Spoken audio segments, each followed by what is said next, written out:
Os preparativos para a guerra lá no norte estão a todo vapor e é por conta disso que eu vou convidar você para vir aqui fazer parte dessa análise. Então vamos analisar esse episódio aí comigo.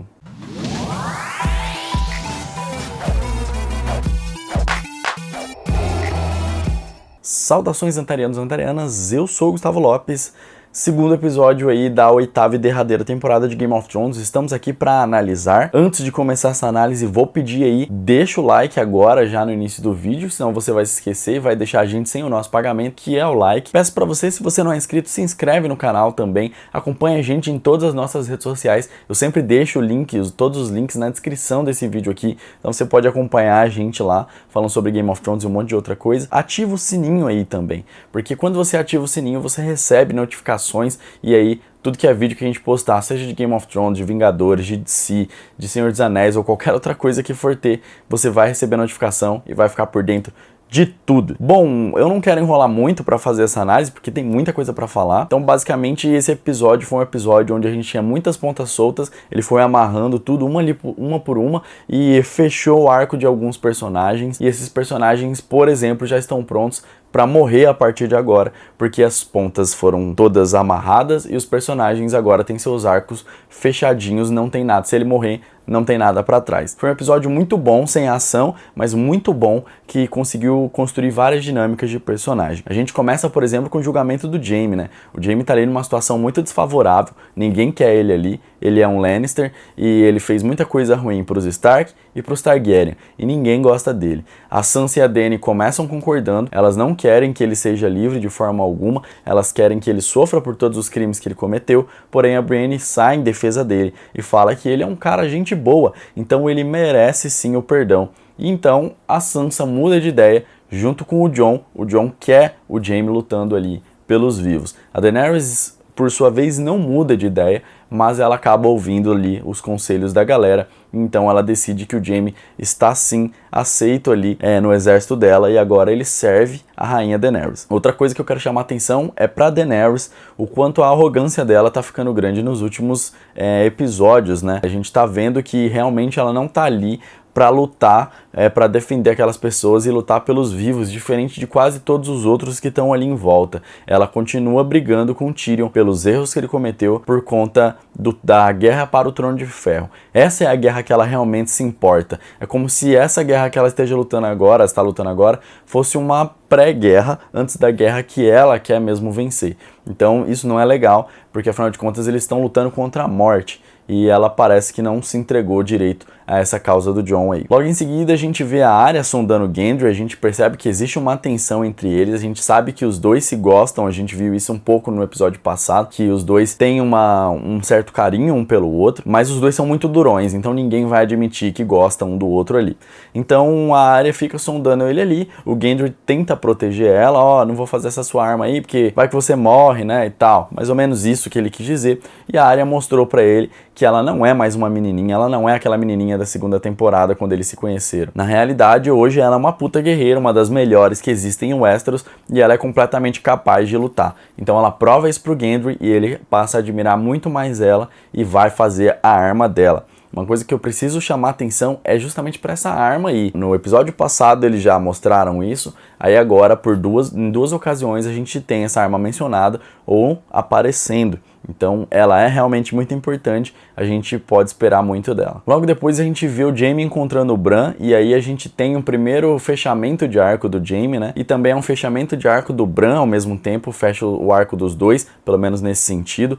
O Jaime precisava se redimir com o Bran pelo que ele fez, e o Bran precisava perdoar o Jaime pelo que ele fez. Quando o Jaime vai falar com ele, ele fala, tranquilo, o que você fez trouxe você até aqui, e o que você fez me trouxe até aqui. Não fosse você ter me empurrado daquela janela lá, naquela torre, eu não estaria aqui, eu não seria o Corvo de Três Olhos, eu não seria o fodão que eu sou agora, e você também não teria passado por tudo isso, toda essa desconstrução que você passou, e agora você ser um cara foda também. Foi amarrado ali a primeira ponta solta e foi encerrado o arco dos dois ao mesmo tempo ali nessa questão. O arco começou lá no primeiro episódio e agora foi encerrado no segundo episódio da última temporada. Outra coisa que eu quero chamar a atenção é porque quando o Jaime pergunta pro Bran por que o Bran ele não falou, né, porque pra galera que ele tinha empurrado o Bran, né, lá da torre, ele fala, olha, mas aí eles iam matar você e você não ia poder lutar por nós. Então o Jaime parece ter uma boa importância, uma significativa importância aí nessa outra guerra. Além do mais, o Jaime fala depois, quando acabar a guerra, e o Bran fala bem assim, como é que você tem certeza que realmente a gente vai vencer, que haverá um depois dessa guerra aí? Isso talvez mostra que os poderes do Bran têm um limite, ele não consegue enxergar tão além no futuro, ele tem os spoilers do futuro, mas até um certo ponto parece. Eu acho que depois daquele certo ponto, que é provavelmente no início da guerra, ele não sabe mais o que vai acontecer. Outra conversa que pra mim mostra a evolução e amarra mais uma ponta solta é a conversa que o Tyrion tem com o Jaime. Os dois falam sobre a Cersei realmente tá grávida, segundo o Jaime, e aí o Jaime mostra que realmente ele se desvencilhou dela. Os grilhões que ele tinha prendendo ele durante esse episódio, a gente vê que ele não tem mais. Ele talvez ainda ame ela, mas ele vai lutar pelo que é certo, e agora ele é independente, ele pode fazer o que ele quiser, e essa é uma ponta solta que a gente tinha, porque afinal de contas ele ainda era dependente da Cersei, mesmo sabendo como ela era, mas ele não tinha coragem de seguir o próprio caminho. Agora ele tem essa coragem, então ele tá livre para ele fazer o que bem entender, como por exemplo, ir pro norte ali, lutar contra tudo que é inimigo, do lado de tudo que é inimigo e de frente à morte. Mais uma vez o Jaime é importante nesse episódio, ele vai conversar com a Brienne, a gente tem outro momento onde parece que a gente tem um encerramento de arco ali do Jaime. O Jaime teve presente em várias histórias, então ele precisa ir amarrando ponta solta por ponta solta. Ele vai conversar com a Brienne e ele se coloca a serviço dela. Pra mim é como se fosse uma passagem de bastão, é como se o Jaime era o cara mais foda que existia em Westeros na época dele, era o espadachim mais foda, ninguém conseguia derrotar ele, e agora ele não é mais esse cara, mas tem a Brienne, que é honrada, é um puta de um cavaleiro, então por isso ele vai e se coloca a serviço dela, porque ela é foda e ele tá passando o bastão. Eu era o mais foda, agora eu sei que é você, então eu tô aqui pedindo para que eu possa servir a você. É quando o discípulo supera o mestre, no caso a Brienne não é discípulo do Jaime, mas é só uma pequena analogia. Logo depois a gente vai pro embate mais esperado, pelo menos era o embate que eu mais estava querendo, que é o embate da Daenerys com a Sansa, né? Eu queria ressaltar antes, quando a Sansa tá conversando com o Lord Royce, o Lord Royce fala, ó, então vou mandar fechar os portões, né? Porque daí a gente fica mais protegido. Aí a Sansa fala, não, ainda não. O máximo que você conseguir deixar esses portões abertos, deixa, porque ainda tem camponeses vindo pra cá. Então isso mostra a preocupação da Sansa com todo o povo do norte. Todo mundo que tá lá, ela tá querendo proteger e ela quer salvar até a última pessoa que ela conseguir.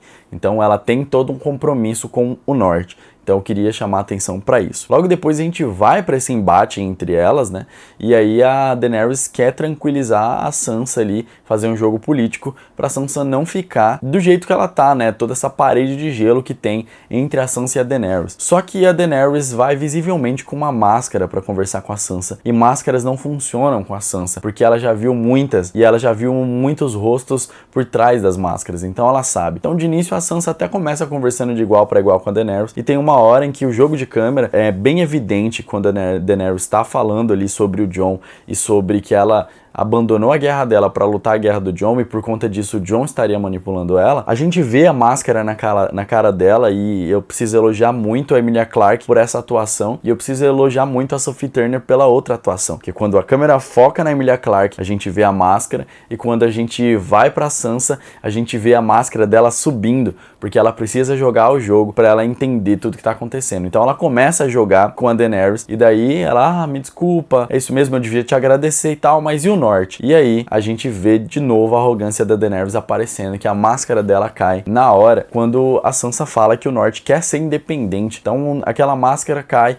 e ela que estava colocando a mão ali sobre a mão da Sansa tira a mão. Quer dizer, eu quero governar vocês. Eu não tô nem aí pra esse povo daqui. Na realidade, eu só quero me sentar no trono de ferro. O Theon retorna, né? E essa é uma cena muito bonita e muito emocionante. A gente vê a Sansa com toda aquela parede de gelo sobre ela. Quando ela vê o Theon, ela desmorona. A felicidade, o amor entre os dois é nítido. A gente não sabe se o amor que eles têm um pelo outro é um amor fraternal, é o amor de um irmão pra uma irmã, de uma irmã pra um irmão, ou se existe realmente um amor entre um homem e uma mulher ali, e um casal pode estar surgindo. Logo depois a gente vai pro Conselho de Guerra, depois que eles avisam que os mortos estão vindo, eles vão pro Conselho de Guerra, e lá a gente fica descobrindo algumas coisas. Primeiro a gente sabe o que eles vão fazer. A ideia deles é que o Bran fique ali no Bosque Sagrado, e então o Rei da Noite vai até o Bran, porque o Bran é o cara que tem o download de toda a história de Westeros, do mundo. Então ele é o cara que pode contar a história, ele é o cara que pode fazer com que nada seja esquecido.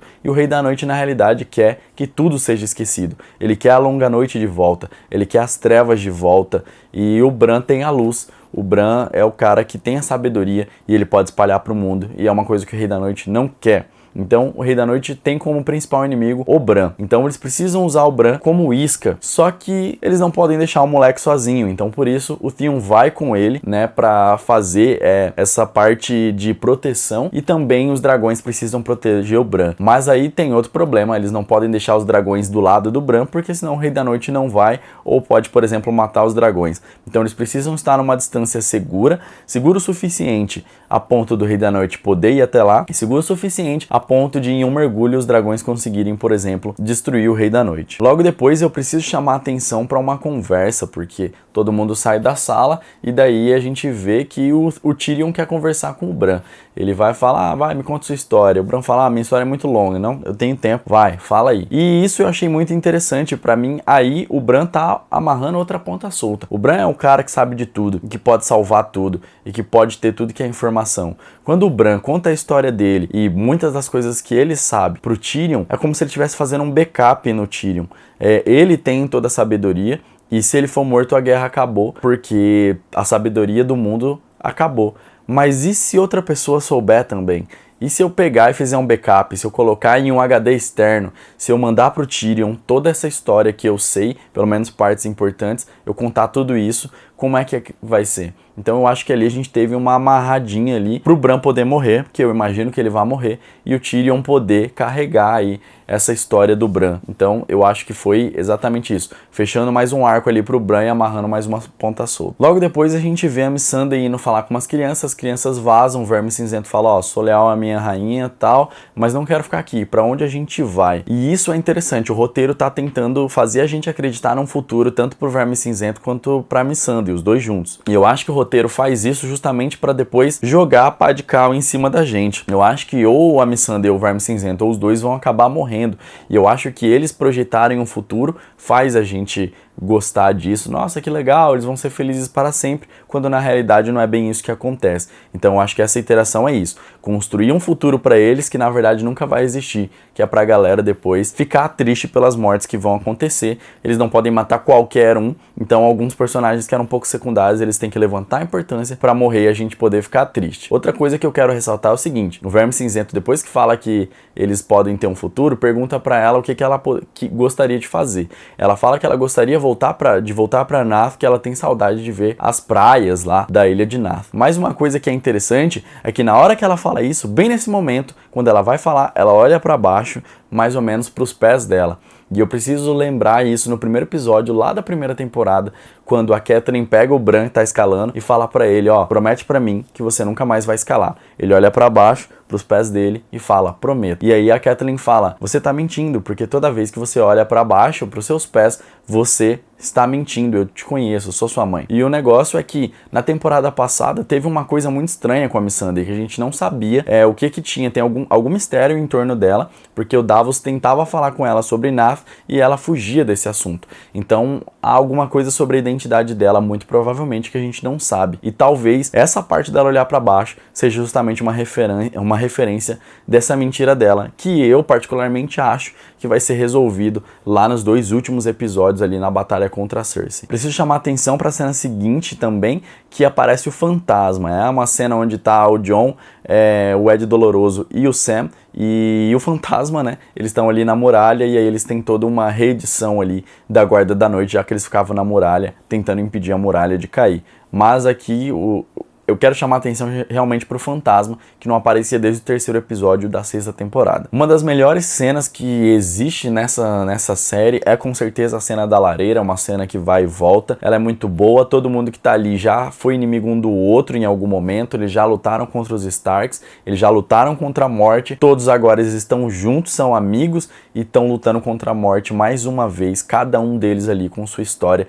É maravilhoso todos os diálogos que eles têm e toda a interação que eles tem um com o outro. Essa cena é muito boa. Logo depois a gente vê a Arya vai amarrar o arco dela, finalizar o arco do cão e do Beric, né, dela com os dois. Então ela finalizou esse arco, ela amarrou essas pontas soltas aí para que tudo fique tranquilo entre os três. Logo em seguida a gente vê a cena de evolução da Arya, que é ela com o Gendry, quando o Gendry entrega para ela aquela arma, que eu acho que é uma arma que a gente vê que ela tem duas pontas de vidro de dragão, uma ponta aqui e a outra também, obviamente, do outro lado, porque isso significa ser uma ponta, mas no meio tem uma parte preta também. Eu chutaria que é provável que essa lança de duas pontas se divida em outras duas lanças de duas pontas e talvez, por causa da planta dela, exista algum tipo de dispositivo que possa disparar como se fosse uma flecha, essa lança aí. Mas eu queria chamar atenção para toda essa cena, porque é a primeira vez da Arya. A Arya decide que a primeira vez dela vai ser com o Gendry.